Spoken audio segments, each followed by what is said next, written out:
But the thing I would like to see is to have this country actually look at the problem of what would an ideal healthcare system look like, stem to stern. How many of this kind of doctor? How many kind of this kind of doctor? How many people doing radiology? How many people doing pharmacy? And how would they communicate so that we don't have a problem with a thousand people fighting with each other just to take care of one person? Money. Right? But how do you get Jeff Bezos to get behind your company? Like, there's plenty of other venture capitalists, okay? But you got the guy. No. You got the guy to do and back you up. We have reached a place of national desperation over the healthcare system itself, over the dysfunctional design, over the fact that you have to sit in emergency rooms for 8 hours because you fell down and you're not sure whether you need a doctor. That's nuts. We really don't understand what makes a doctor a great doctor as opposed to a good technician, right? And when you practice for a while, and also when you're a patient for a while, you begin to realize that people are looking for people. They're actually not looking for a great program to tell them their diagnosis.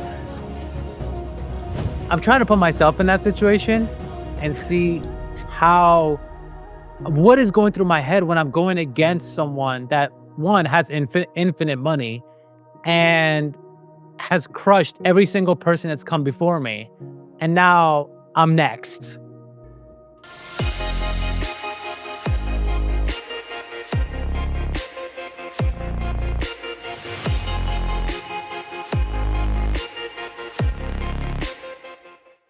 Today's guest is a man who didn't just talk about changing healthcare, he actually did it.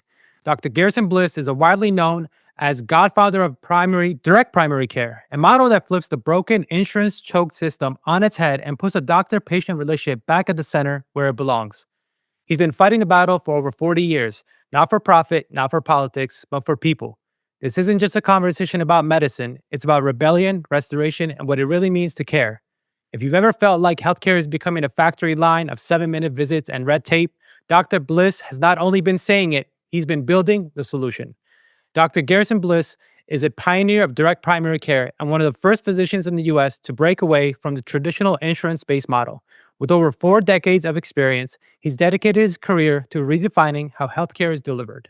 So whether you're a patient tired of the system or a provider looking for a better way, buckle up, because this conversation might just change how you think about healthcare moving forward. Dr. Bliss, thank you so much for joining me. Yeah, my pleasure. I'm looking forward to this. Me, likewise. We've had the pleasure of talking before this podcast, and I think that alone took a couple hours of our time. So hopefully this time we're going to be able to do it in front of an audience where they'd be able to gain something out of it. So before we jump into all the nitty and gritty, you created a business model, the direct primary care within healthcare, that challenges one of the most powerful industries in the world. What really gave you that confidence to pull that off? Well, I'm not sure confidence is the right word for it. It was desperation, I think, I was desperate before most other people were desperate, mostly, because it really mattered to me whether we were practicing the best kind of healthcare we could practice as opposed to the most profitable healthcare we could practice. And we weren't, as a culture of medicine, we kind of allowed this to happen to us. We signed all those contracts with insurance companies. We didn't read the fine print.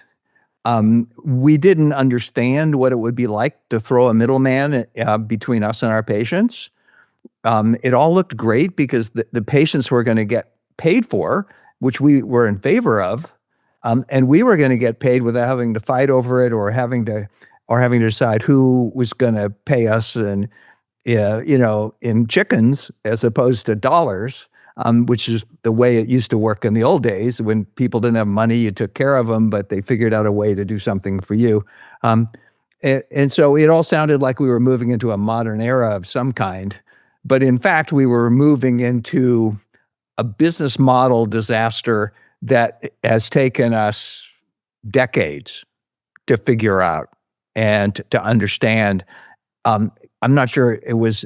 Not sure this had to do with evil intentions. I think this had to do with good intentions and an inability to actually examine the real outcomes and to do something about it before it was catastrophic. Do you, do you think healthcare can ever be ethical while still being a business? Sure, I think it can, but it has to be a different kind of business from the business we think of as business in the United States. Uh, that's we have our own way of. I mean, most places decided a long time ago that they were not that the government was going to handle the paying for health care. They were going to make sure it was a service everybody got. The profitability wasn't going to be critical. They were going to make sure they supported it so that it functioned well and all of that stuff. We decided that we needed to make it into a business because this is America and everything is business here. And we have our own business rules that aren't necessarily the international rules of business. Internationally, they take markets very seriously. They also regulate their markets to prevent them from becoming danger zones and places where large companies take ownership, develop a kind of grip on it so that there's no competition, how they figure out that medicine is a very different kind of business from other businesses because we're talking about people and their lives and deaths and their health and their illness and people will pay essentially all of their money when they're sick. So it's not a marketplace like you might find if you were going and buying vegetables, right? If your vegetables are more expensive than we want to pay, we'll eat something else, right? When it comes to health, you want the best care you can get from the best people you can get, and you're willing to pay way more than it's actually worth or that it requires. And in fact, that you're willing to pay an amount of money that will lure all kinds of greedy creatures into this cesspool, right? So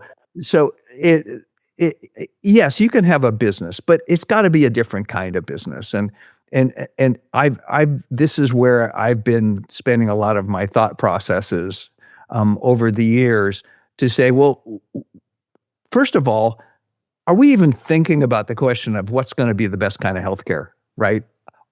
Because with But everyone insurance has an companies, opinion about it. Everyone has their own. I feel like it's all being like everyone talks about it, and it's like I feel like it's in a way. Unfortunately, it's being subjective in a way, not objective. well, it ought to be subjective. The patient should be the But one I feel like deciding this, right? but we But this, talk about it and we say it, but it's not. We don't do what we're saying. well, we don't even know what we mean when we say it, right? So Yeah. you find me some place where it tells you that the purpose of healthcare in the United States is X, Y, and Z, right? Um, I actually had to think that one through myself. Is the purpose of healthcare to make me look smart as a doctor? Because I'm in internal medicine and we like to look smart, right? That's part of that's part of getting in, right? You have to get the good grades, then you have to show off on rounds, then you have to convince your patients that you know more than they'll ever know, and so they'll pay you the big bucks to do it, or their insurance company will. So for me, it was a matter of figuring out who should be the arbiter of what's good care, right? Because we think it's good science or it's we read the article in the New England Journal that just came out and we know the new stuff, right? But actually this has to do with understanding of what your patients want and need, which is what most businesses have to do with their customers, right? Which is why I kind of like the market idea but the market idea, unfortunately, it wears out as soon as people don't have money, right? So the richest people get the coolest gadgets. Everybody else gets a living, maybe. And in bad times, the people with a lot of money are the ones who are going to survive. Do you get concerned when non-healthcare people get involved or get a big piece of the pie within healthcare? Whether it be a new technology that comes about, especially now with AI and everything, there's a lot of non-healthcare people that are trying to get a piece of the pie. Do you think we need to get more healthcare background individuals involved in these technologies and these innovations in order for us to be able to keep that part that you're describing, that patient care, providing quality care, understanding the patient, being there for the patient? Because someone that's just starting something as a business is not going to think like a healthcare professional that we're doing this because we want to help the patient. They're there to make money. And I feel like we need to be careful as time goes on and as innovation and all these things are great, they're coming about, but we need to involve more healthcare professionals. Do you agree? What's your take on that? What's been your experience?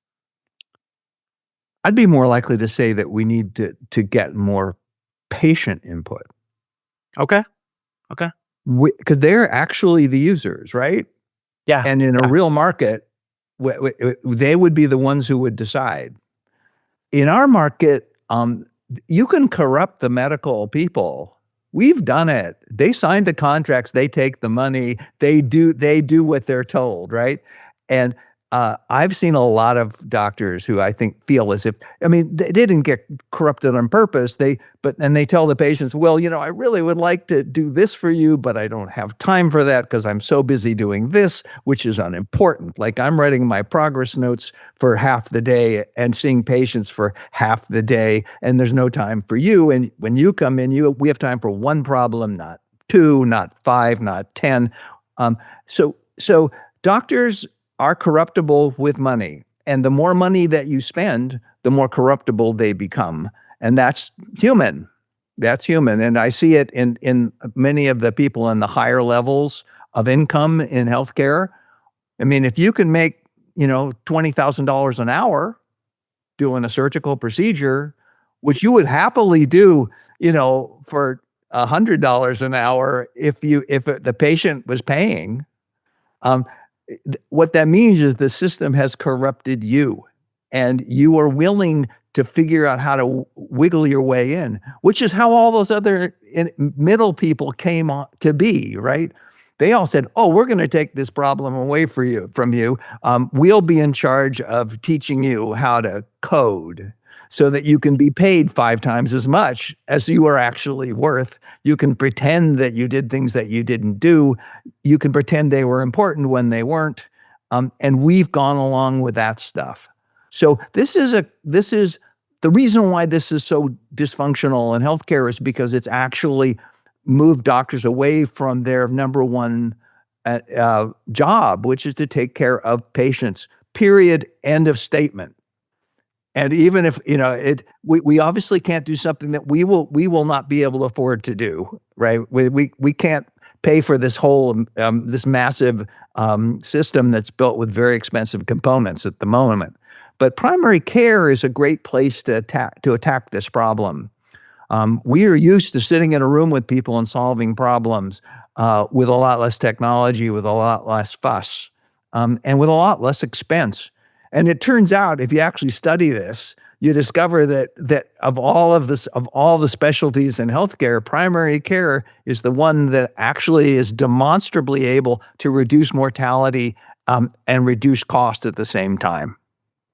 I believe it. And when it comes to TPC, do you fear that, it's like one of those things, like if you have a line of people lined up, right? You tell one person, hey, you tell them a secret, and the next person, the next person. By the time it gets to the person all the way in the front, what you told the first person is the narrative has changed all the way until it got to the other person.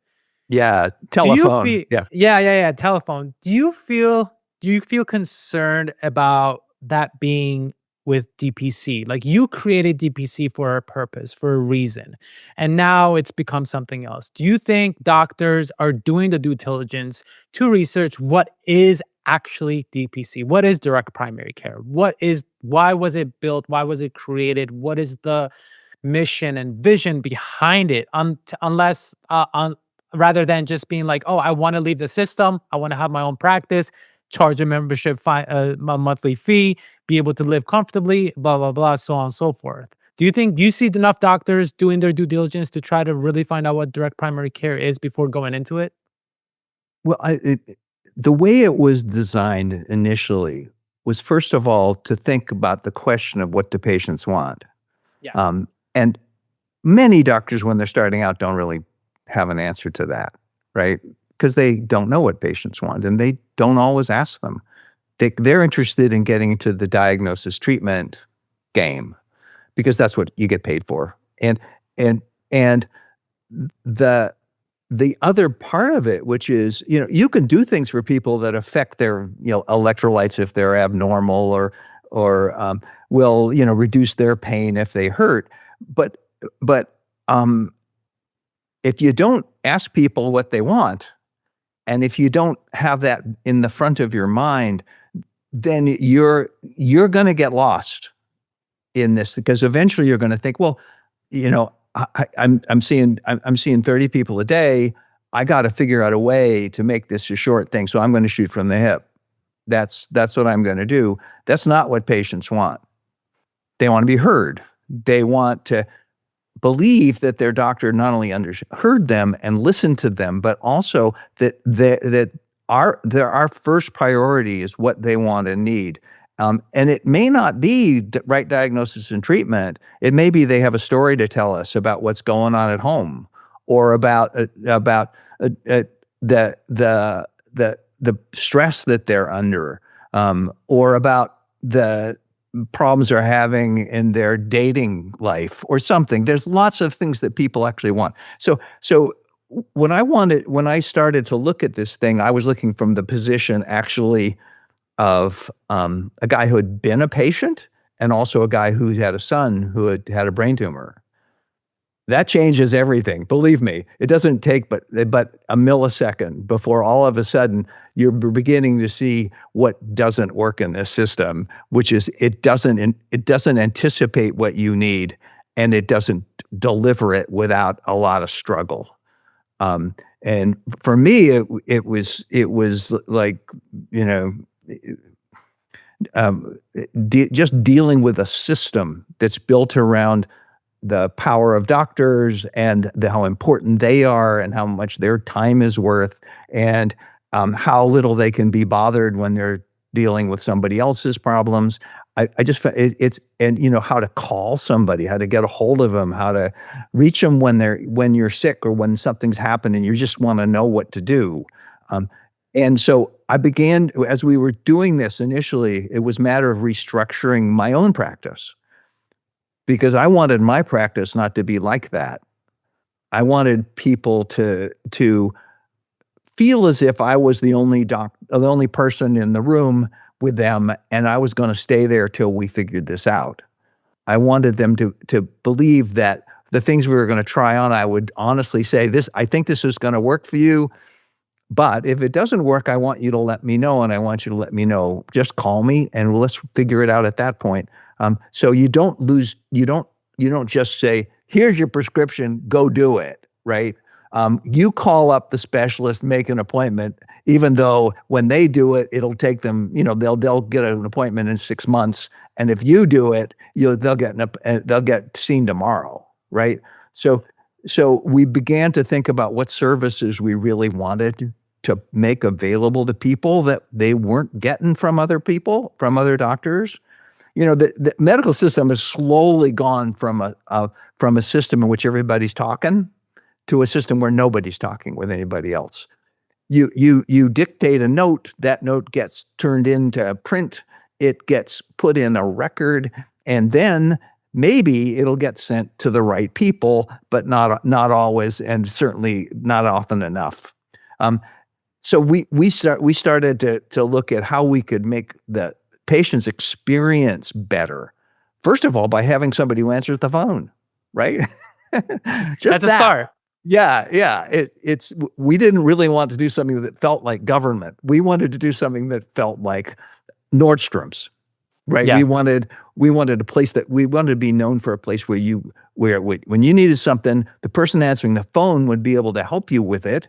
And if they couldn't, then they would figure out how to get a doctor engaged right now or as soon as we could do that reasonably.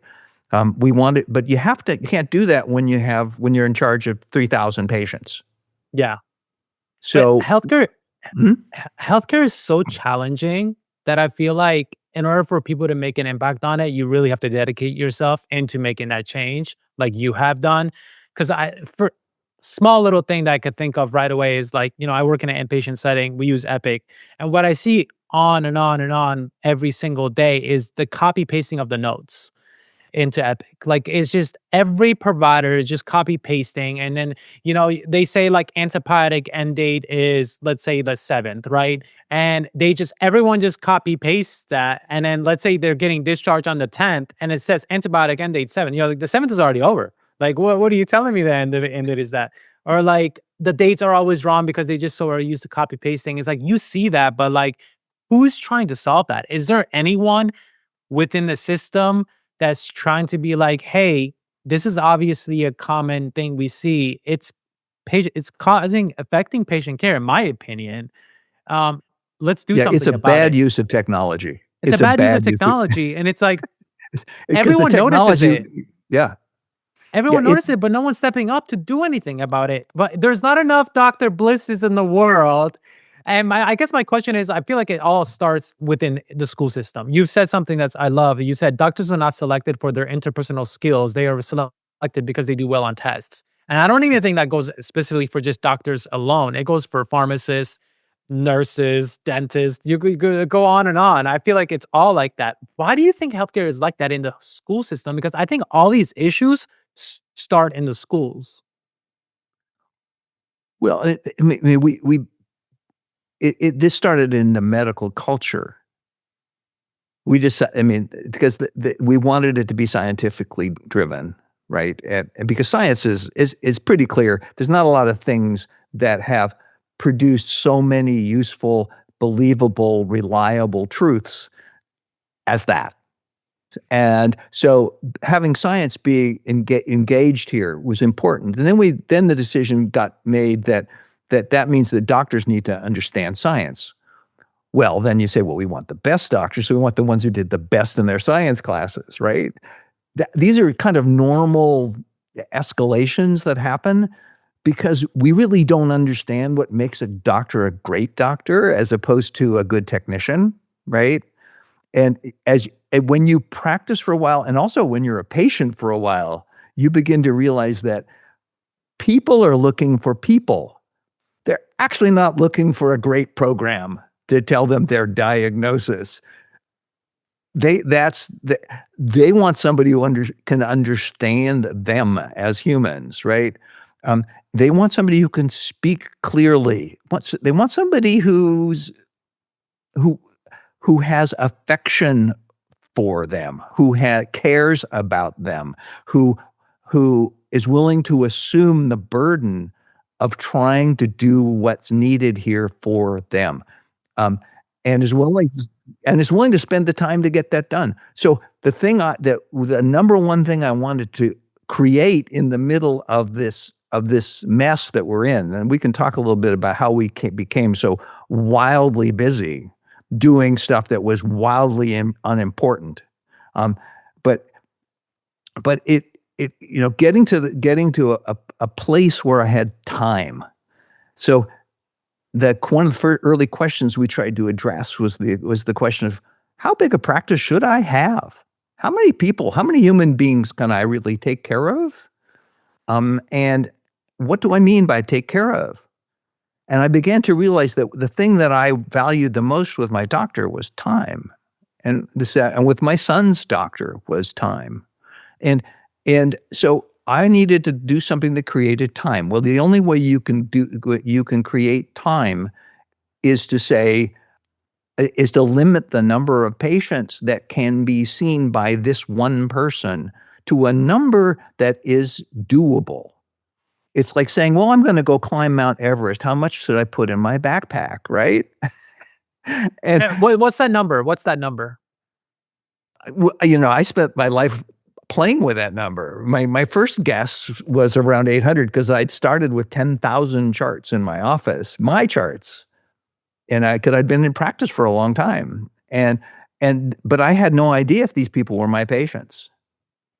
if they died, I didn't know if they died, if they changed doctors, if they changed addresses and telephone numbers, and I couldn't reach them, and but they weren't calling me, so I wasn't sure. So I needed to have a real accurate number. So we said, well, I probably had 2,500 people I saw in the last year. That's a lot of people, right? Um, but my first guess at this was around 800, and because that's how we did the math on the first time we did this, was to say, well, if there's 800 people and I know what it costs to run my office and pay me and take care of all my employees and any adjacent costs, and that turned out to be about $50 per person per month to pay for that per patient if we had 800. And that number would have worked great until my patients got older and I got older. Because although I had more experience, I also understood they needed a lot more of my time, and they became more needy because they had more stuff going on. So teenagers are a different thing. This number varies, but I think the right number for like a family medicine doctor is probably somewhere around 400. For one And for one doctor. per patient per doctor. Okay. But it could be 300, and if you're doing Medicare, Medicaid combination patients who tend to be extremely complicated and require lots of attention, then that number could be smaller. It could be 200 or 250. And if you're doing one of the experiments in taking care of the sickest people, there are, when we were doing a startup called Qliance, we thought in terms of medical ICU, outpatient ICU. So we were going to be taking care of people with very complicated problems who needed attention on short notice. And to do that, you'd have to have a smaller panel, but you'd still be extremely busy. But you'd be effective, right? Now you can do the job. And when you do that, then you begin to see things that don't happen ordinarily in the regular world of healthcare, like people who figure out how to get rid of their own diabetes, right? They work with you and you teach them what they need to know, but they actually execute on it because they trust you and you trust them and you stay in touch with them and you help them solve problems when they come up.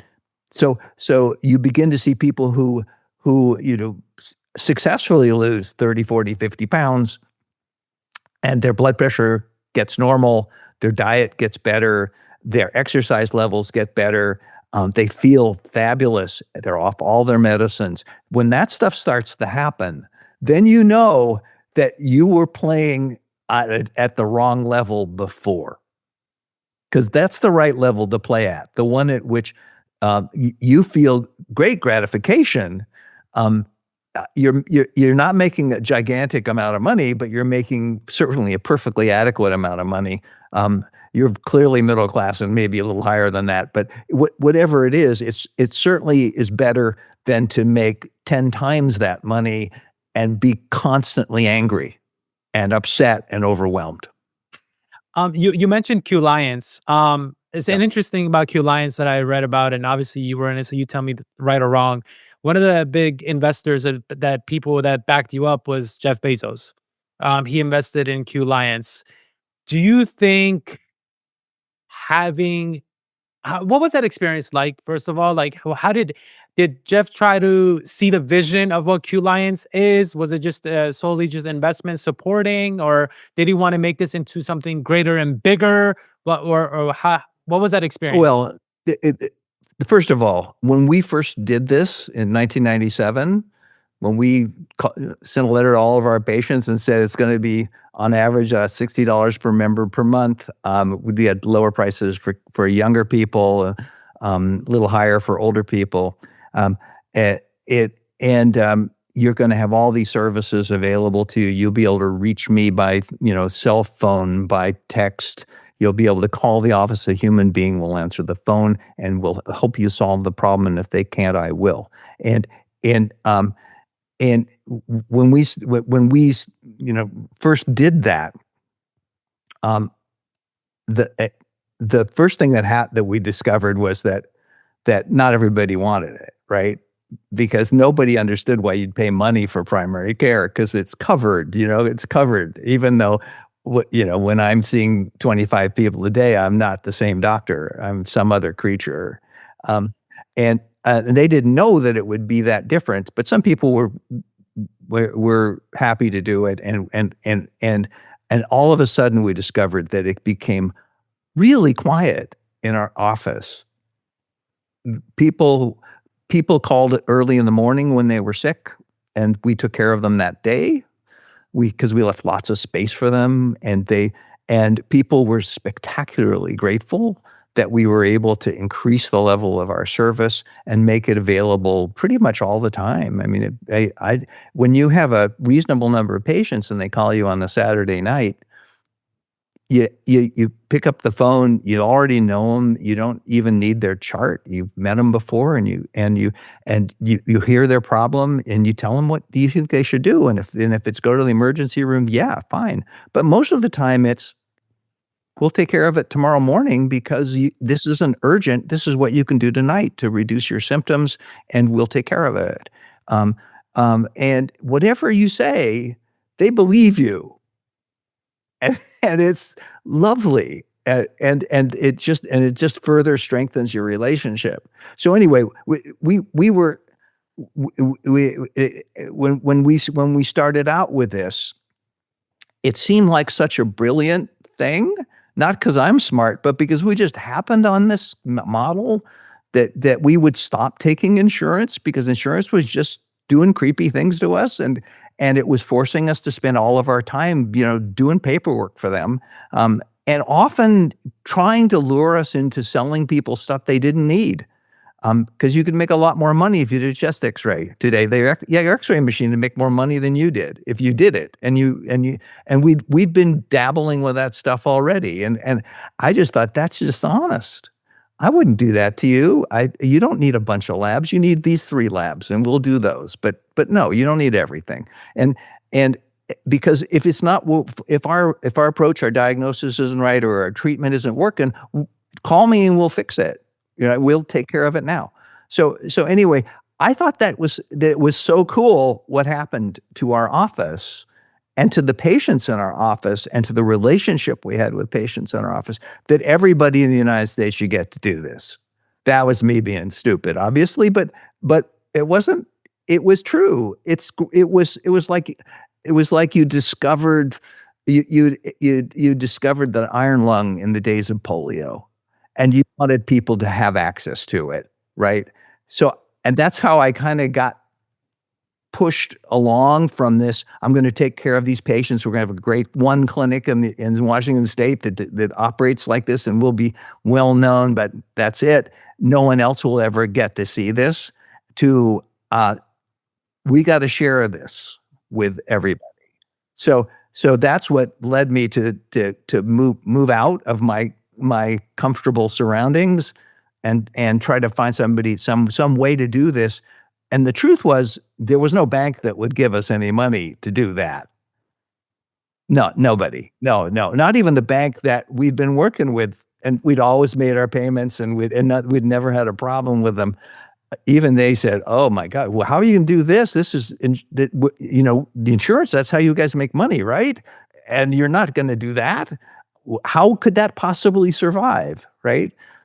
So because it was such a big break, with the standard, we had to figure our desperation was, "How do we get this paid for?" And then the next desperation was, "How do we find the people who want this?" And how do we get hold of them? How do we find them, and how do they find us? And how do we price that? And so on and so on. So when I walked away from Seattle Medical Associates to go do that project, um, it it it was like walking off a cliff. And I don't think my partners were that happy with me for doing that, 'cause, because that meant that they had more work to do there, and they'd have to hire somebody else, And but in the end, that was one of the best decisions ever. So why did we have venture capitalists engaged? Well, it's because that was it. Who else is going to give us money, But how right? do they? But how do you get Jeff Bezos to get behind your company? Like, there's plenty of other venture capitalists, okay? But you got Nothing the to it. No. guy. You got the guy to do and Well, back we you did. up. Well, the reason Bezos in particular. So the reason why he became one of our supporters was that Nick Hanauer, who was a patient in our office, came and tapped on my door one day, and he said, this is you guys are into something here. I've got this business idea. And Nick was a cool guy and a really interesting person. And he had been hoping to do a disruptive business in the United States in healthcare, which he regarded as the Mount Everest of investments. He had also been the first investor in Amazon. Right. So they knew each other. They knew each other from early on when they were kids, essentially.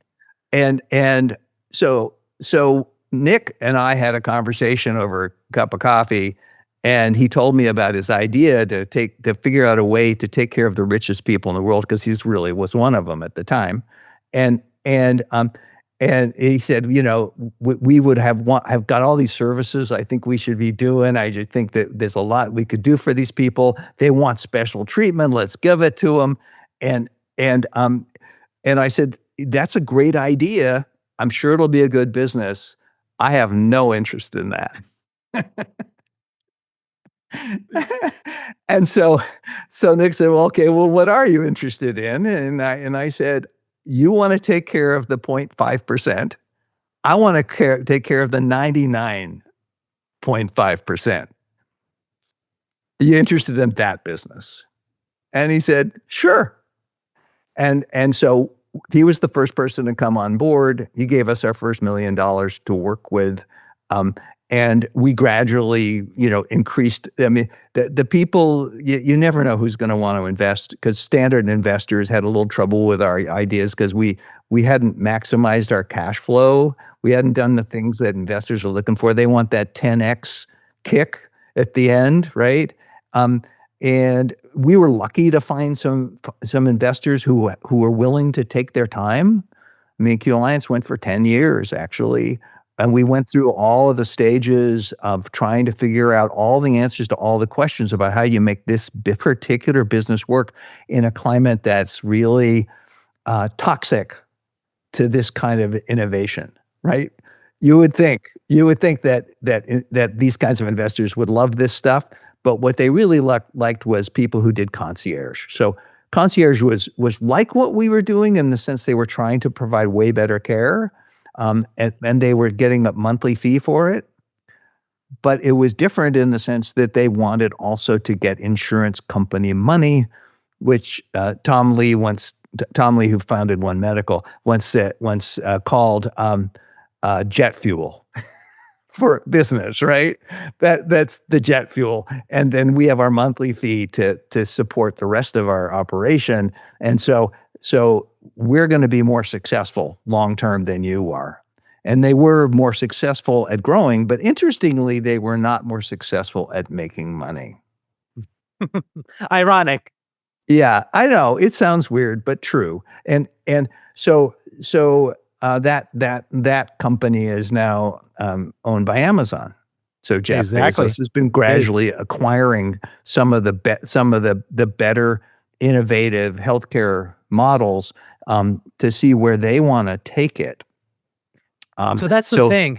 That's the thing. Like that. How do you feel DPC is going to evolve in this world of AI, telehealth, disruptors like Amazon, Walmart entering into healthcare? It goes back to kind of like a question that I asked earlier. It's like, Jeff Bezos is not a physician. He's at the end of the day, he's a businessman, a very good businessman, and he's in the business of making money. And that's what businessmen should be doing. That should be their objective. They're not healthcare professionals. How do you feel that's going to impact what you've created, because DPC will be the one that will really make an impact within healthcare to try to change it. I don't know if concierge is gonna have the concierge is just the healthcare that exists now with a new name. And that's why I see it in a way. It's like Well, it's like we're I think not exactly because they're obviously quite focused on what patients want, and they got patients paying a lot more money than we but charge. they're So but they're but they're having the best of both worlds. yeah, well, they're it's I think that it's easy to fall. I mean, greed always can always eventually corrodes, right? Um, and Exactly. and so the places that direct primary care has actually made huge inroads is actually in the population initially of people who just can't get good health care anywhere and they need it. So people think, oh, you're just going to take care of all the healthy, wealthy people, right? And the answer is in direct primary care, no, we're not. We're going to take care of the people who are not being taken care of, which is a gigantic number of people in this country. So there is a demand there, but the place where this is really taking off is in self-insured employers because because in self-insured employers market, there is a really serious need for exactly what we do. Like Expedia was one of your partners. No, you provided Yeah, that they were yeah, that's another one of Nick Hanauer's friends. So it seems like Nick was very involved Nick, in Nick, this. look, Nick was very engaged. He once said to me, "Look, I'm patient, and I'm going to be patient, um, and uh, and we're going to throw money at this until it works." And which I thought was great, but it turned out that there were a lot of barriers to get through, um, Like what? Like and, what? well, the 'Cause I first think was the barriers are really important. The barriers is what people really don't talk about. Well, the people in primary care talk about it, the ones who are thinking about doing this, they worry about this stuff. The first barrier to was, that the insurance commissioner of the state of Washington sent us a cease and desist order. That would be a That's a barrier, big right? barrier. Yeah, yeah, because at that point there was just the very early beginnings of concierge and the very early beginnings of direct primary care. We hadn't even really given it a name yet, and the insurance commissioner was kind of being prodded by the insurance companies because they weren't terribly pleased to find that there were doctors who weren't going to take their money. And that patients were paying that money instead, and they were paying us more than the insurance companies were paying us, but the money we got from them, we weren't begging for, and we weren't having to change our notes or change our practice style to do. They were concerned that every doctor was eventually gonna head this way because they were a no value add service that was causing healthcare in the United States to get worse and worse and worse and more expensive all the time.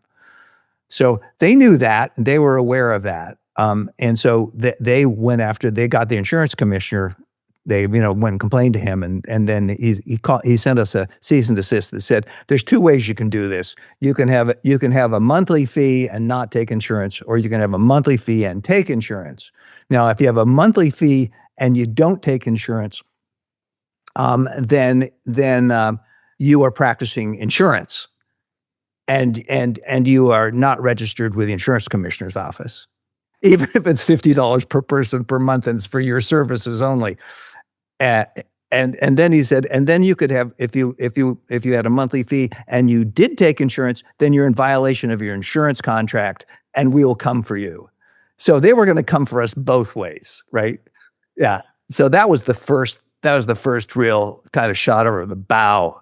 Of one company, Regents. When we first did this at Seattle Medical Associates, we spoke with King County Blue Shield of that shine, which later became Regents Blue Shield, and And we told them this is what our request was. We talked to all the majors before we did it to say, we still want to take care of the patients. We still want to do that, but we have some requests if we continue to do that. First of all, we're going to be charging them a monthly fee, and you don't have to pay it. So we will no longer be charging you anything for our services, but we would like you in return to allow us to refer within your referral systems and send people to your specialists, and so that we are actually working within the insurance model, but we're just not playing that game. And Regence was the first one to leave a message on our answering machine that said, "Well, we thought about it, and we've decided that not only are we not going to pay you anything, we are also going to tell all of your patients that you're no longer with our company, and they'll have to go find another doctor." So that was the first sort of, that's gonna be a problem, right? And that's what we were kind of right, we were in the cradle then, right? We were just beginning to happen. And the thing that happened in that instance was when we called up a guy named Terry Rogers, who was their chief medical officer, and had worked at Swedish Hospital where we worked, and had been in the intensive care unit and worked with us often and had referred people to us and knew us. And we called him up and we said, they're going to try to kill us unless we play their game their way. And he listened to us, and then eventually he said, "Well, look, I'll talk to them and see what they may not understand what you're really offering." And he said, I don't understand why you want to do this, but I don't understand why they don't want to have to not pay for your services and to have their people taken care of better than everybody else. Why would that be a problem for an insurance company? Well, we now know why. It's because they are deathly afraid of not getting the money. And they're afraid that anybody who tries to do something different is going to get in the way of their business, even though they are fully aware of how dysfunctional their business Mhm. is. What was the biggest thing you learned during these times? Because these are the times that a lot of people, will be like, you know what, I'm gonna put my baton down. It is what it is. Just go back to my life, what I was doing. There's no need to move forward. What did you learn in those moments? And what were there any advice that you received from Nick or any partners of yours that really made you change the way you were looking at it and just keep pushing? Um, Actually, the greatest support system for those of us doing this is our patients. We built this for them. We did.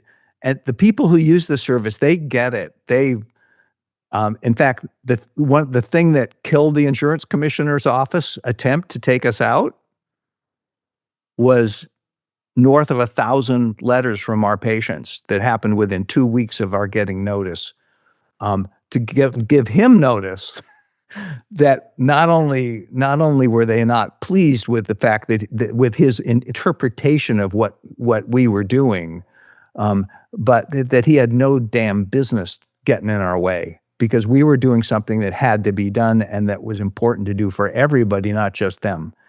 And I mean, I still have a whole stack of these letters, because they sent us copies. We asked them to do that. We knew we knew it was David and Goliath kind of time, and we knew that there was going to be a hearing, and all the insurance companies were going to line up to talk about the fact that we were just trying to make a lot of money and leave them to take care of all the sick people, which is kind of the story they were telling, when in fact it was absolutely the opposite.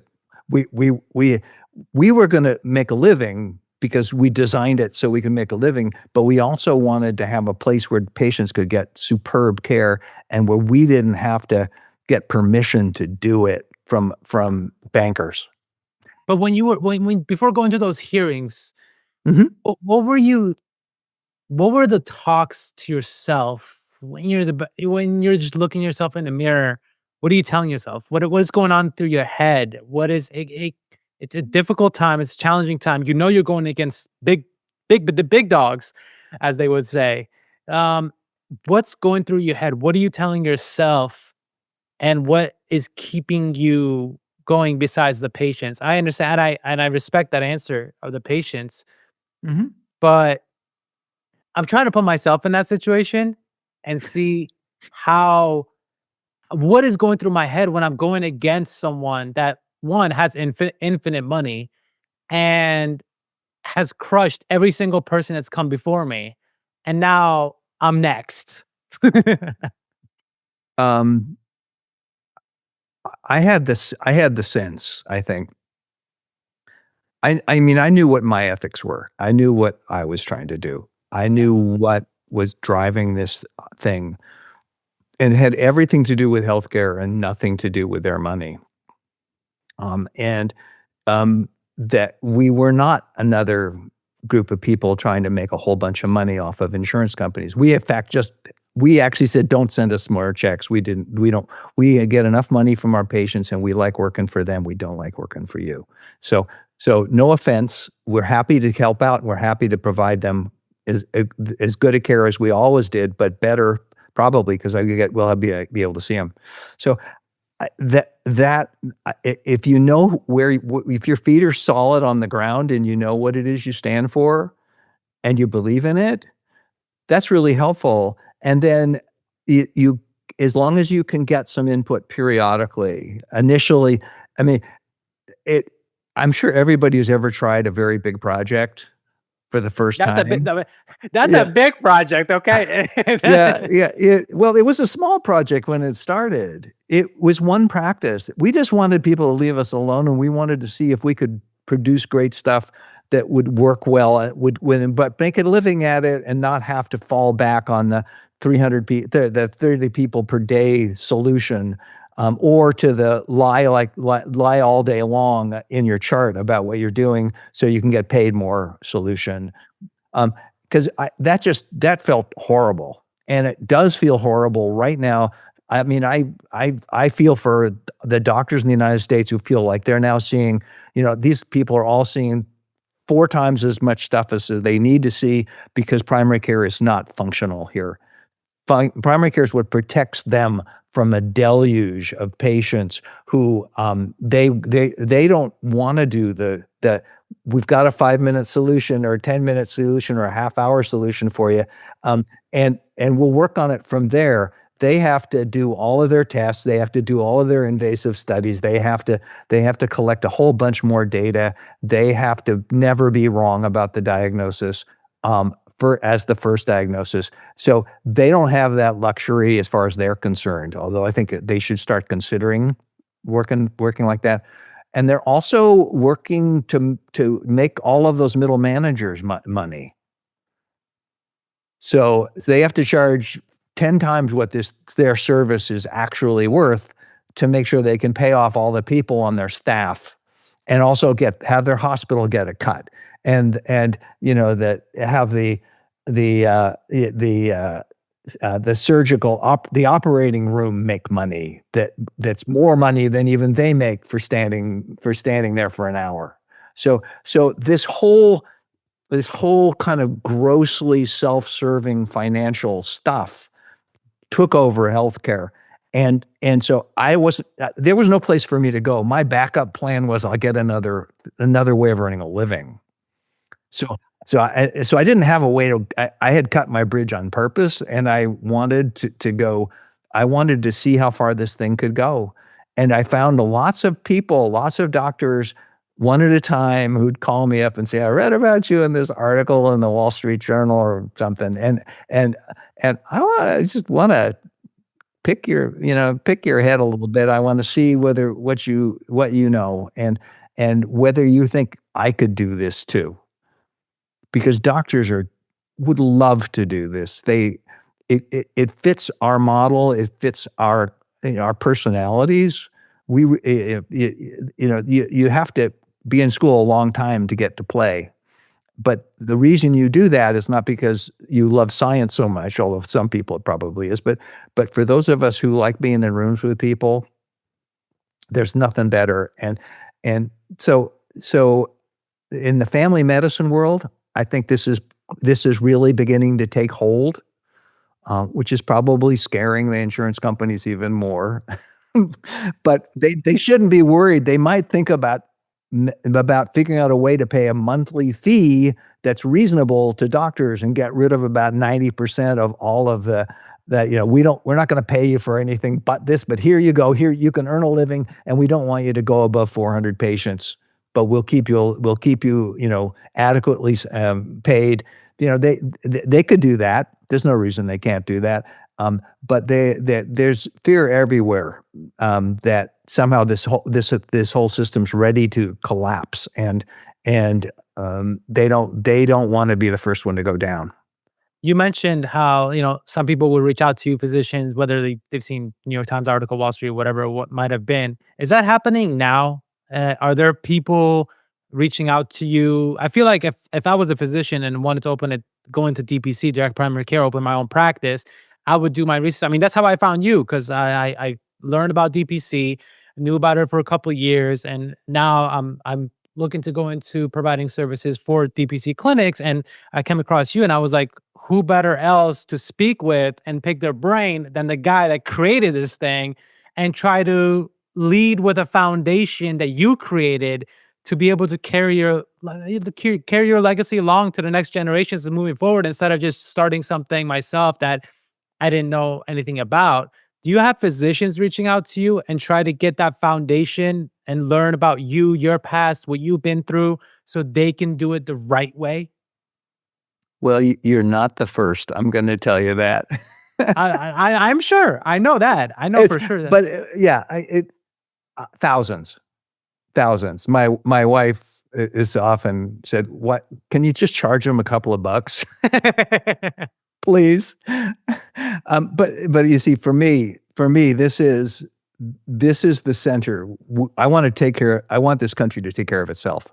Um, and yeah, those people now have conferences they can go to, several of them a year, that are offered, that are about direct primary care or similar approaches, of getting primary care alive and functioning, figuring out ways to take care of cities, of companies, of municipalities, to try to work out ways that these people can take advantage of primary care and give primary care a place it can not only survive but thrive, because we now know a lot more about what it takes to support high functioning primary care. It's not complicated. It's relatively simple. And then we have to convince medical students that it's safe for them to come, and that process is going on right now. Um, we have reached a place of national desperation over the healthcare system itself, over the dysfunctional design, over the fact that you have to sit in emergency rooms for 8 hours because you fell down and you're not sure whether you need a doctor. Um, that's nuts. And there's no reason that any of that should be going on, except that we've made a lot of really blatant mistakes along the way in designing our healthcare system, and we got focused on the most expensive stuff because we decided that that's the stuff that we're gonna pay for, and everything else is small ball, and we won't pay them enough to survive. Do you feel like nowadays, if you want to start your own practice in your own clinic, DPC, or whatever it might be, that it's also very important for you to understand how to market, brand, and promote yourself? Because I feel like in now this day and age, you need to be more than just a great physician, healthcare provider. You kind of need that other side also in order for you to build a impactful, successful practice. Do you agree with that, or? I'm not the person to teach people because I didn't do that. I had my brand already, right? When I Yeah. I I just asked the people who were with me, "How many of you wanna come? This is my dream. I think it's doable. I'd love to have you come." And that was like 10% of people, 15% of people who would try it at the beginning. The number of people came on later, once they realized what the actual system was gonna be like, that it wasn't gonna be like we had been running our office for years. Um, uh, but it's yeah, go ahead. Is now the time for DPC to shine? Do you think now is the time for it, or do you think it still needs a little Oh, I more think time to? DPC is on fire right now. I think it's so obvious. It's, um, both sides of the political spectrum understand at this point, I think that we are not an endangerment to healthcare. We are actually a solution to the one of the biggest problems there is, which is not enough primary care. You can't treat primary care doctors like this for 30, 40, 50 years and not expect that this particular thing to be, dying on the vine. So this is a huge mistake, and you have to acknowledge you made a mistake, and you have to acknowledge that you designed a healthcare system that kind of pushed us toward greed and away from patient care, that made patients totally powerless to do anything. They're just sitting there, and the doctors feel ultra paralyzed because they've got a bunch of people who are using the money that they might otherwise be making, and are telling them that, well, we just have to play this business. We have to learn to play the government. We need to play the insurance companies, and the insurance companies are saying, "Please play me. I get 15% of the throughput," right? And the government is just bloody clueless at the moment, and both sides of the aisle. Sorry, that will probably make me some enemies someplace, but they should have gotten together, figured this problem out, and done something about it a long time ago, and haven't. So it's time for all the kids, to stop shooting at each other and to start figuring out the solution to this problem. Because if whoever solves this problem is going to own the political landscape for the next 10 years. Right? I So would say why more don't than you 10. Yeah, yes. Well, it might prove that government can actually function, which is something I think is true, because it functions in other countries, much to everyone's chagrin, right?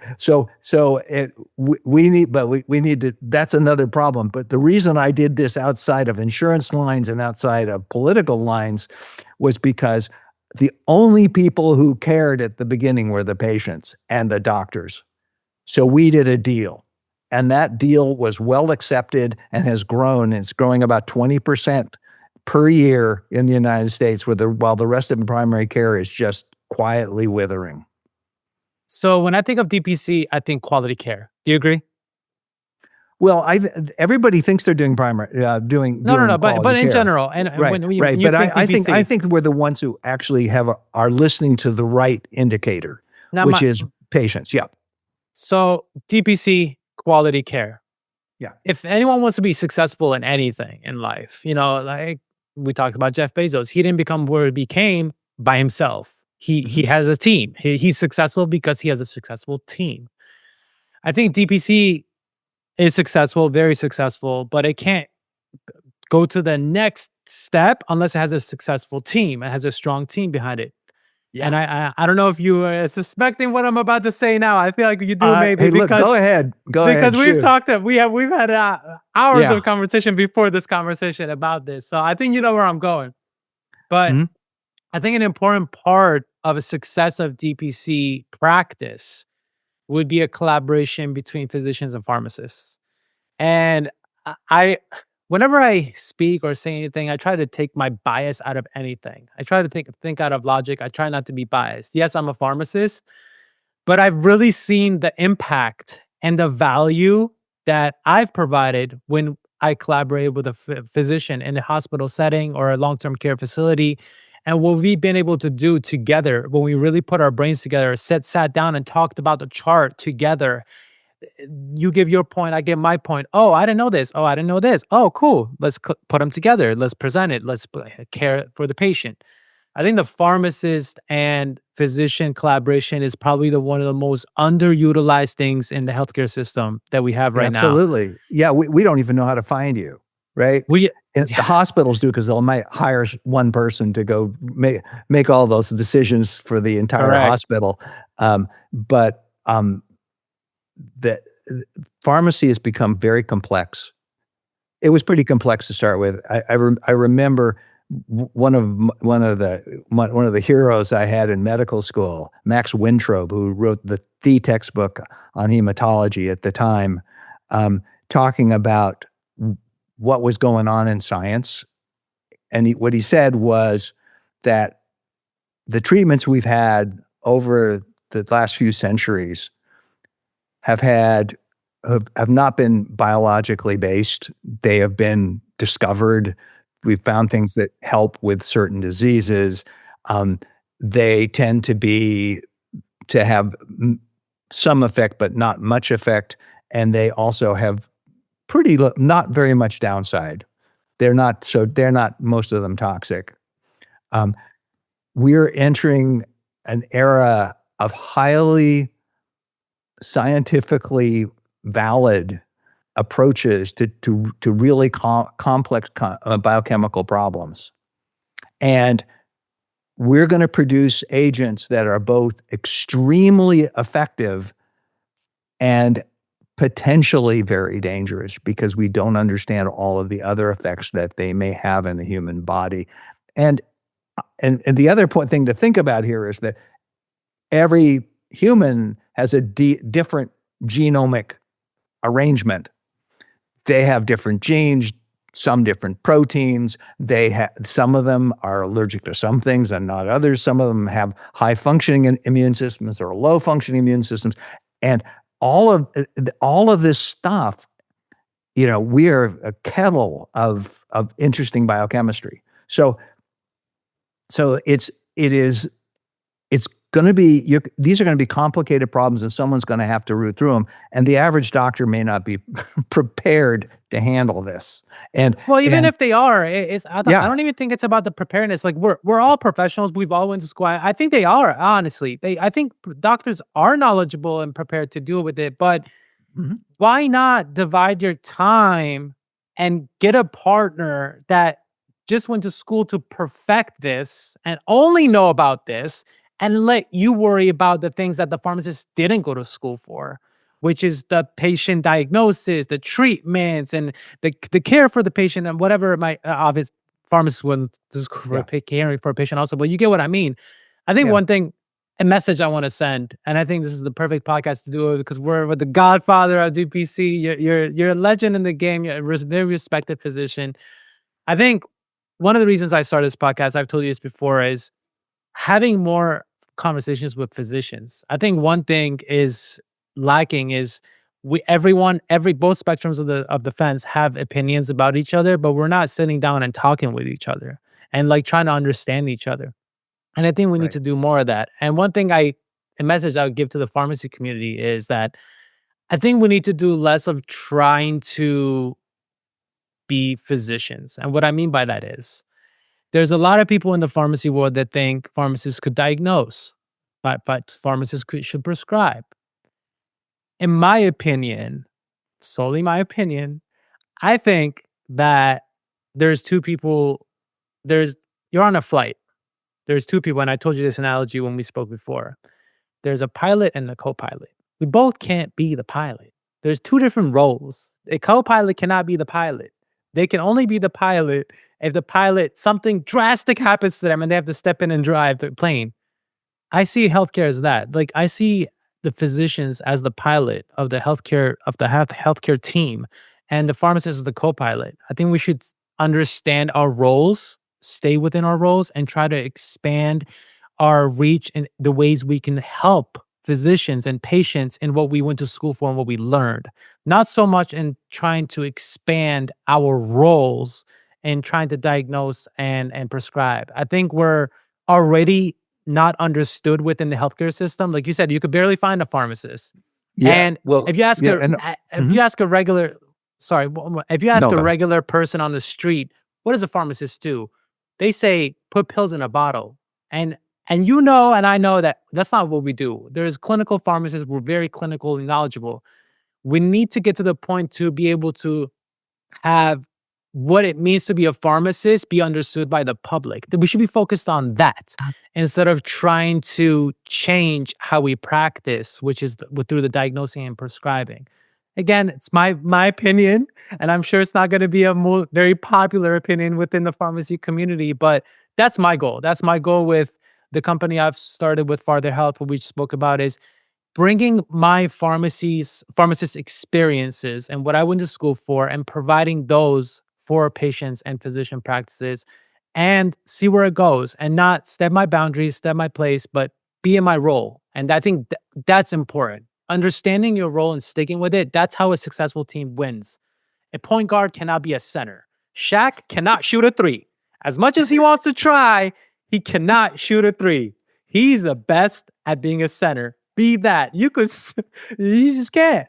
So why don't you be the best at what you were born to be, and let's win the championship. That's my 30-second rant of that, because I think it's really important to put that out there and have physicians understand that not all pharmacists are trying to do the things you see on social media and LinkedIn and all that. I think the loudest people are usually the ones that may be sending the wrongest message, and the people that are the quietest are the ones with the, heartful, ethical message, but they're not the loudest. Yeah. Medicine would be vastly improved if we actually decided that was what we were going to do. When you decide that you're going to get to the moon, you can get to the moon. Yeah.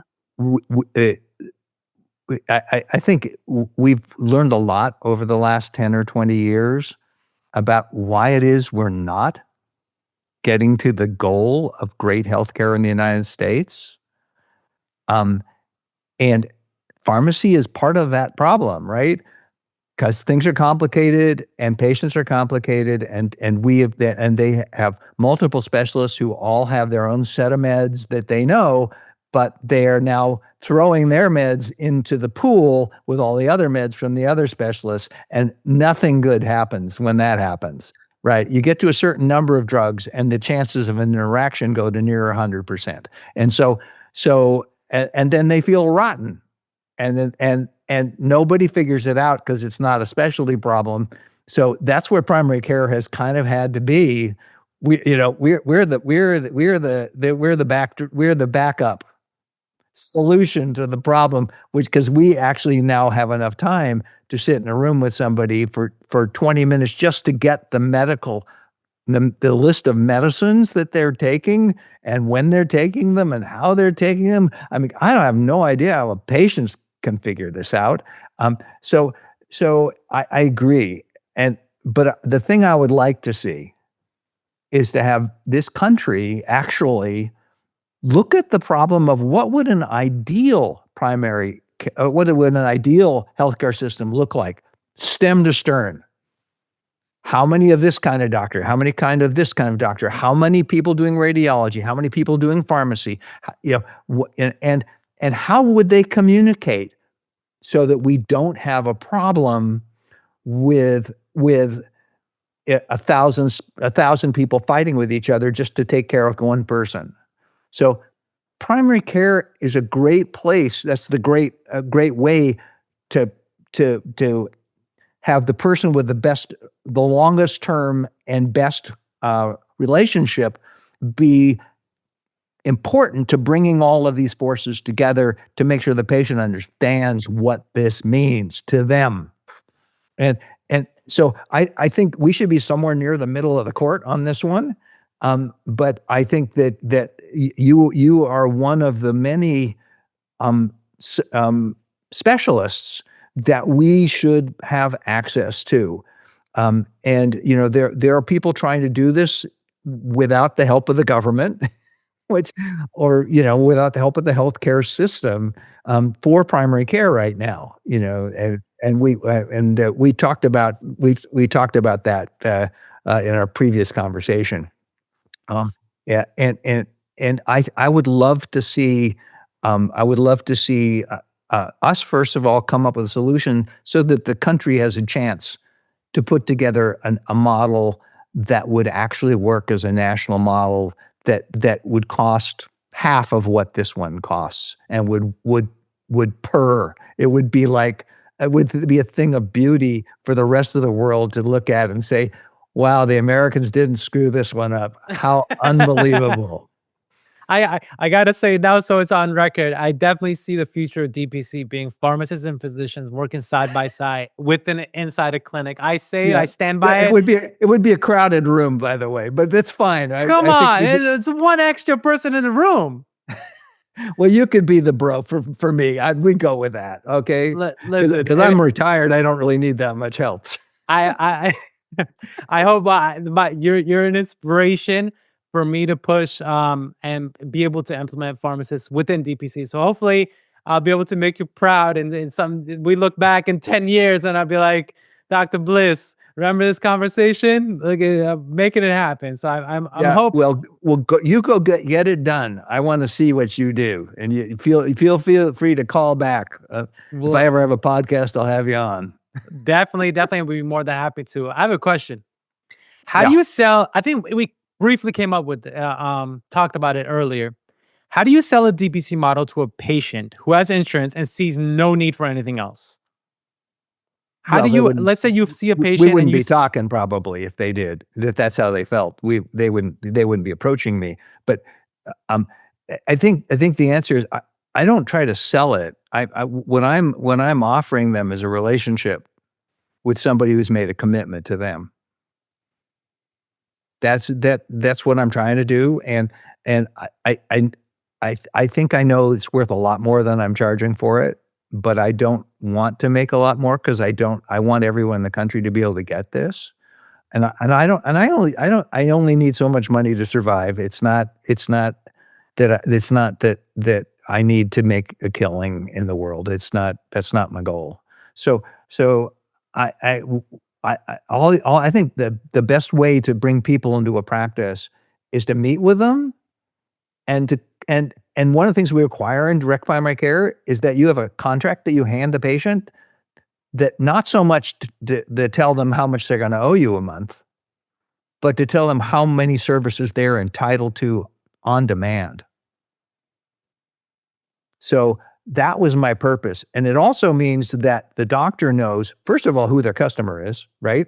Which is the absolutely first thing you need to know about any business, but also to let the patient know that they have rights in this universe. And also that keeps me honest. That's the whole point. See, when you were asking, who's gonna, is this thing gonna get whittled away over time because people with the wrong kind of motives are gonna come in and say, "Oh, this is a way primary care doctors can make a real living, and if I charged more and saw twice as many patients, then I would be rich." And the answer is, yeah, you'd be rich and you'd be you and until your patients all figured out what you were doing. And they'd fire you, and they should, because that's the mistake. That's the mistake you should never make in any business, but in particularly in this business. It is not being able to keep the promise of a great relationship with a doctor who cares about you and who will do whatever they can for you. Do you think the future of healthcare belongs to physicians, technologists, entrepreneurs? Who does it belong to? Especially going into like we're in a big transition phase of a lot going on within the world in general, just technology wise and advancements. Who do you think the future of healthcare belongs to? Yeah, Who who does it owns it? belong to? Is it the physicians, technologists, Yeah, entrepreneurs? well, doctors who go into DPC understand this because if they leave any other institution, they're told that those patients that they have there are owned by that institution. If they leave the university hospital, they're told, "Oh, you have a non-compete. You don't get to see these patients even though they're your patients, even though you've been taking care of them, even though you're the person they trust." So, ownership, nobody owns it, and nobody owns a patient. Patients should own us, not the other way around, right? So that should be part of any system. Patients can fire you on a dime and go find somebody who actually cares about them and will do the job. Uh, if we don't have a system like that, we don't have a market that works. And also we don't have any way of reining in doctors who are going to be like that, who are going to decide to charge way more than everybody else and see as many patients as they can get away with. Well, their patients are eventually will just eat them alive, and that's as it should happen. Greed should not be rewarded, and particularly in healthcare. Do you think there's enough students, people going into medicine, healthcare in general, all sectors of it, for the right reasons in this day and age? I think people start with the right reasons, most of them. People who wanna do health wanna be, doctors, that they have the vision that they have is them, some of them think they need a white coat. I think they don't have to bother with that if they but they see themselves wearing the white coat and going from bed to bed and saving people left and right. And and, um, and they see how wonderful it would be to have that relationship with people and to have so much positive effects on people. Um, and then they walk into the healthcare system and find out that that would have been great, except you have 4 minutes with this patient. And you have to move on to the next one and the next one and the next one and the next one. And if you're not producing enough, then then your salary will be cut, right? So all of that business model, is like we're making gadgets here, we're making widgets, right? And we want more widgets because the hospital needs to sell a lot of widgets, right? They need heads and beds and all that stuff. Well, when that kind of reasoning is going on, you are not in a healthcare system. And we've created a disaster of a healthcare system, which actually it sucks literally trillions of dollars out of our economy every year in order to get worse for next year. So we have to the doctors. I think the doctors should probably you know begin to think about how they can build a system, and we're doing that. But I think communities right now are the places where it's gonna happen. It's gonna happen locally, it's gonna happen in individual cities, it's gonna happen with groups of people, large groups of people who wanna get better care, and they're gonna buy themselves a couple of 3 primary care doctors, and then they're gonna start to figure out how to work the rest of the system. And there are, by the way, the Health Rosetta, we talked about that before, but you and I, but Health Rosetta to me is the key to the next 50 years of healthcare in this country, because they're evolving, systems that produce results for communities and for self-insured employers, but that group's gonna get larger and larger over time. Insurance should be insurance should be paying for catastrophic stuff and get out of the business of taking of routine healthcare in this country. This country should take over the business of healthcare, but they need to do it in such a way that they aren't gonna just create another similar mess. So we need to get straight about how to get that done, but we first of all have to agree that that's what we're here to do, and we have to know what we're trying to accomplish. Speaking about the future people and coming in, if you had the ears of 100,000 pre-med students, you were given a white coat ceremony, speech, what's the one truth you would want them to understand before choosing this path? I think medicals. I've been to a graduation recently of a class in Oregon, actually. One of my patients' daughters, who's now a doctor, was graduating. Um, they ethically these students are really on top of it. I think that's a generation right now that understands the inequity. They understand, greed. They don't know how to fix it, but they've got some time on earth, and they can spend it on that problem. And what I was doing was complicated enough. I mean, my great-great-grandfather was an abolitionist, if that gives you any idea. I mean, we've talked about that too. Yeah, so his life was in danger much of the time because, he was opposed to slavery, but that didn't stop him. And these people, people who are, yeah, if I were giving a talk, I would do what they usually do in those talks, which is say that the world's your oyster. You got to go, but you got to find out how you're going to have an effect.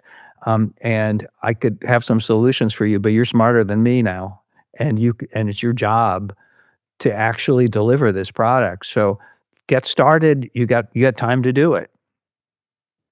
Do you think the system is broken, or do you think it's doing exactly what it was designed to do? Both. Okay.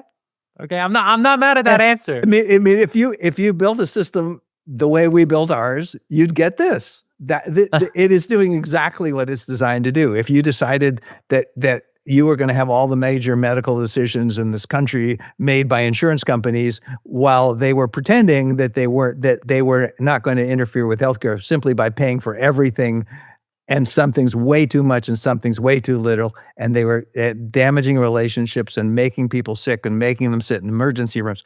They don't want to be responsible for that. And honestly, we don't really need them to do that.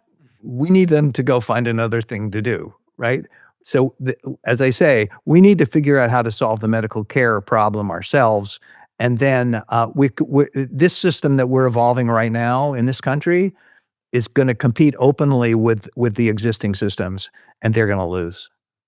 I was about to ask, so what happens if more doctors just go to DPC and start pulling out of the system? Does the whole thing just Well, then collapse? people will have a doctor over on our side, and they won't have doctors on that side, and their doctors will be running around like chickens with their heads cut off. And there's a reason they built it to do that. So they'd have to either fix what they're doing, or they would have to join. That's it. That was my game plan from day one. and it's still sitting there. But I don't expect me to be alive when it happens. But if it does, I'd be delighted.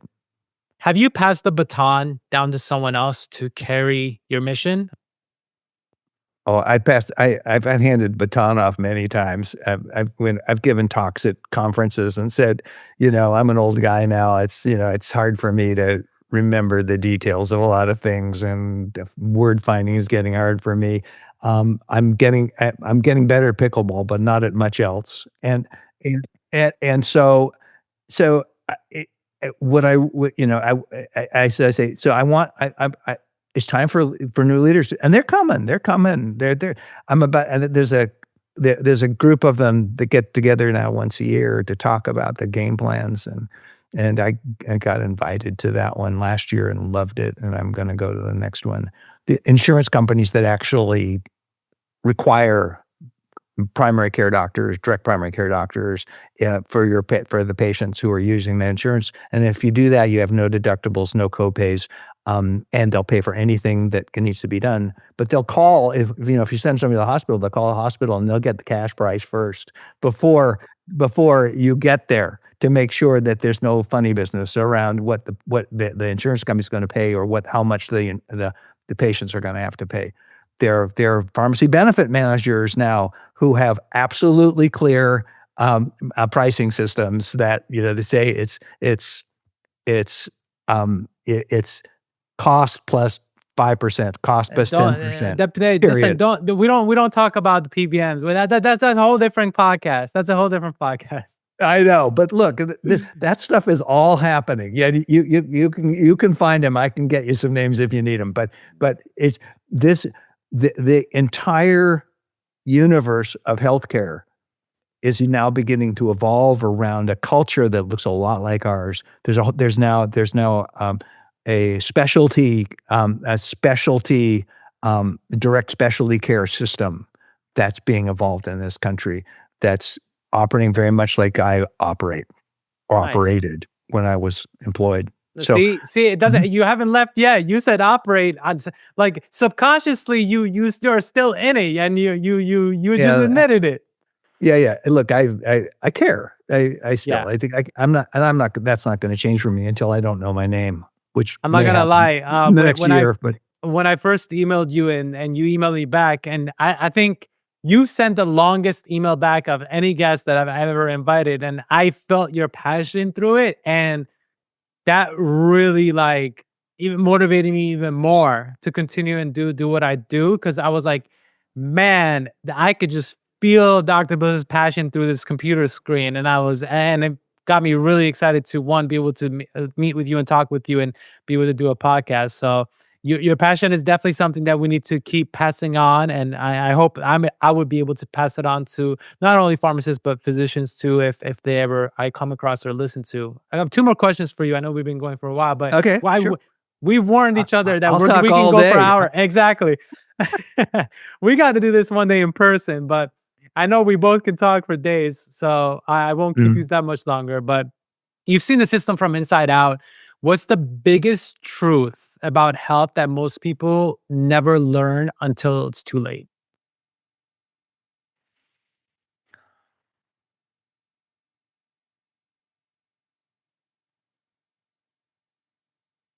I don't know that because I don't have an answer to that question.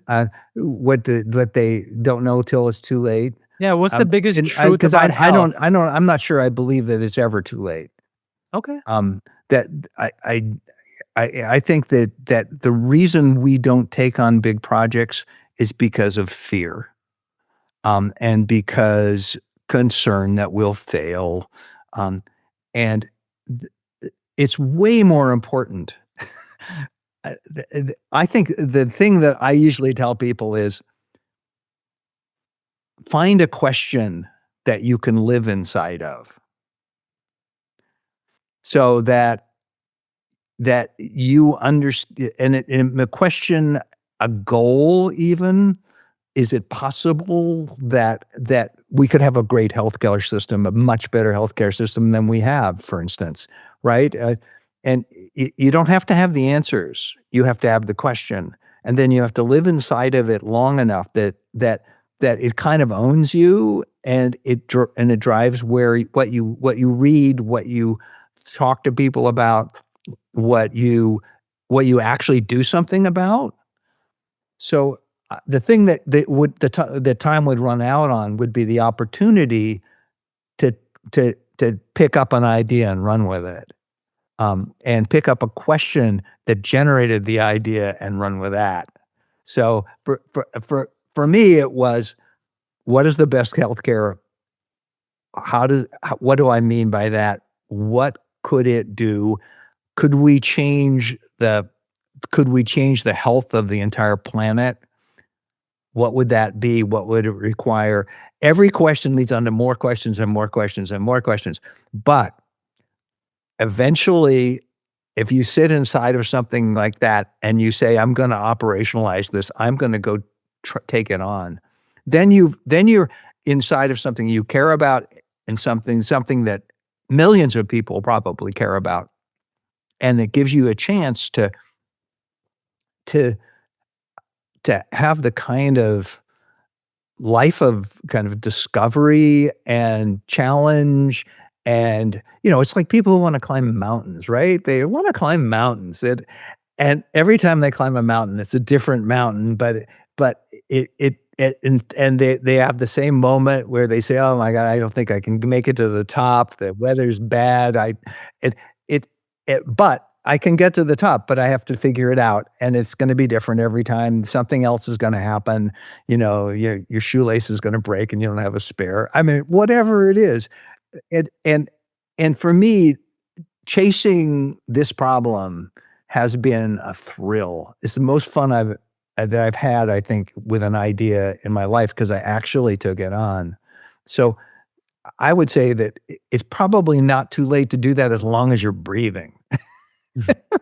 I think if you don't have any quotes trademarked yet, I'm gonna steal this from you. That you said you don't have to have the answers, you just have to have the question, and I think Right. that The is the answers are the end of the question, for a lot of people, and they get their answer, and then they stop thinking. That's what science has taught most people, in medicine in particular, what we used to say was that 5 years, the half-life of truth in healthcare. So so 5 years from now, half of what you thought was true will not be. And I remember the surgeon saying, "Never let the sun set on a bowel obstruction." And now they always let the sun set on the bowel of destruction, and I had a guy who took out my tonsils who took them out of like 90% of children who came to him, right? Yeah, they don't do that anymore. So there's a lot of the truth is something that we learn about over time, and the beauty of science is it allows you to gradually find your way toward things that are truer until you find the next thing that shows you the next turn in the path. Last question for you. I know you've watched my previous podcast, so you might know the question that's coming up. But I ask this to all my guests. It's one of my favorite questions. If I was to go back to undergrad, if I was about to go back to medical school, talk to your favorite teacher, talk to your best buddy. I was like, hey, who is Dr. Bliss? What would they say? Uh, yeah, he was a above average student. Well, that I would have already guessed. Yeah, it took a while to figure out what he was gonna do with his life, and then he went and did it, and he did his best. Um, um, he he dealt with hard problems and with, um, a difficult environment and didn't let it stop him. So he's got someplace. It's not the it's we I didn't reach the end of the road, but I think I would be happy just to have people say that I tried to live an ethical life and that I didn't try to tell everybody else how to lead an ethical life. Um, Awesome. I love that. yeah. And I think you've done an amazing job so far. And I'm sure you're a role model to a lot of people, even if you don't know. But I can tell you for sure that what you've done and what you've created and your story and your passion beyond it has definitely inspired me. And I'm sure through this conversation, it's probably inspired many people. And I hope that you get thousands of emails, even if you don't answer them or not. But I hope you get thousands of emails or I already contacts get to thousands of emails, mostly from politicians, but yeah, go ahead. no, hopefully this time it's from the average Joes, the patients, or even physicians that are looking to go into this way of practicing medicine and healthcare because I think you've started you started the fire. We just need to put the gasoline on it, and you've done the hard part for us. You've done all the dirty work, supposedly as they say, and I personally can't thank you enough for that because you've created a path for.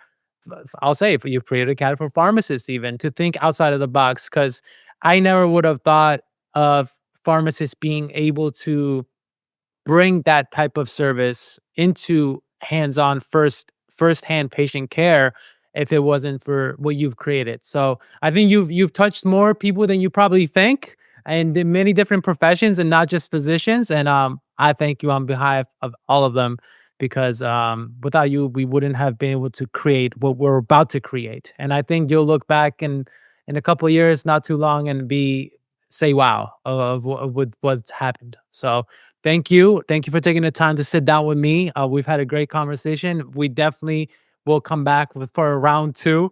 I'm sure you're. I know you said you're retired, but I know you're still. You can't get out of it. Your love is too hard for you to get out of it.